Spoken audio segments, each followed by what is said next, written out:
A lot of things in life are cause and effect. You know, something happens and then as a result, something else happens. Now, unfortunately, sometimes when you got really interesting stories like this one, you really would like to know what the actual cause is. There can be a lot of speculation behind that. All we really know for sure is what the effect is, or the response, if you will. So today, January 10th, Square Enix has actually made a policy update. Now, this is a policy that they are referring to as Group Customer Harassment Policy. I'm going to link it in the description. Now, it's fairly short, fairly brief, but the whole thing centers around protecting Square Enix's own employees from what they are calling harassment. So they said, should Square Enix determine that an individual has engaged in an action against one of our employees or partners that exceeds socially acceptable behavior or is harmful, we reserve our right to cease providing support services or to refrain from providing our group's products and services. And then they went on to say that if these acts are actually egregious, or if they are actually violent, or if they break the law, Square Enix will reserve their right to take full legal action and to contact the police and their lawyers. And then they just kind of listed off two different things that they consider as either harassment or something called undue demand. So harassment is just kind of a lot of different things that you would probably, anybody would really reasonably consider harassment. Defamation, abusive language, acts of violence, threats, you know, that kind of thing. And then undue demand is actually kind of an interesting one. It's kind of like if somebody were to, say, threaten the job of a Square Enix employee, or demand that they face excessive punishment, or request some sort of outrageous monetary compensation for maybe, say, a game or a product that they didn't like, that would be considered undue demand. Now, between harassment and undue demand, obviously some of these are things that are actually illegal that Square Enix, now it sounds like anyway, would take very seriously in terms of actually taking legal action, but obviously some of these are not illegal. They couldn't take legal action, but they would, it would sound like, refuse to provide their games, their products to customers who engage in this behavior toward their employees. So it's kind of one of those things where it's like, why does this need to be said in the first place? Obviously, I think that harassing, any employees, or really anybody, but, specifically gaming employees, harassing them because you didn't like the product or you didn't like the direction the game took, I think that's pretty crazy. And I'm sure most game studios would agree that their employees should not be treated this way. But to me, like I said,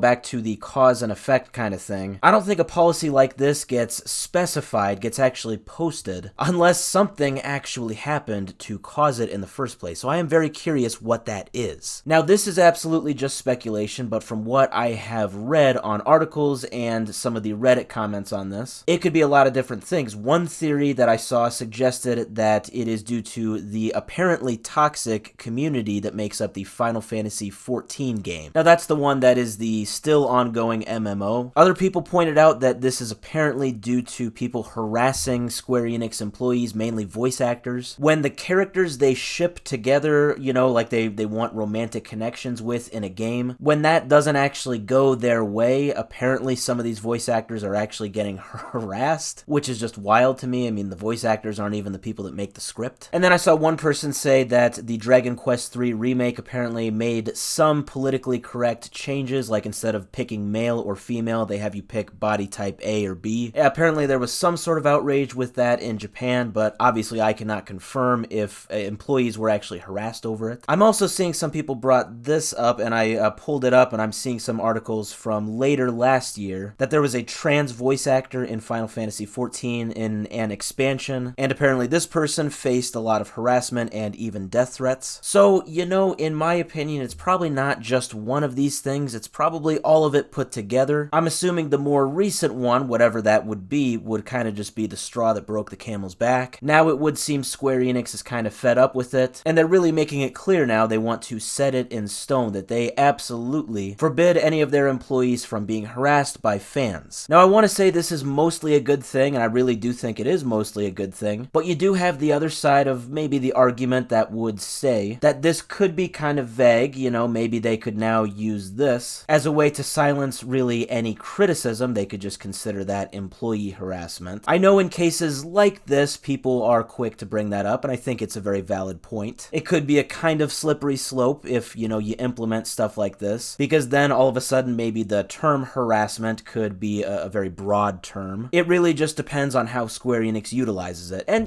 to be honest, I think Square Enix is a very very good company. To my knowledge, to my understanding, I don't think they really have a track record of really trying to censor any criticism of their material, so I don't think it is actually going to go that far, but I guess you never know. One thing is for certain though, obviously the toxicity of the fan interaction with Square Enix employees has apparently reached a sort of breaking point where now Square Enix had to officially respond. So now that this policy has today been implemented, we will see going forward how they end up using it.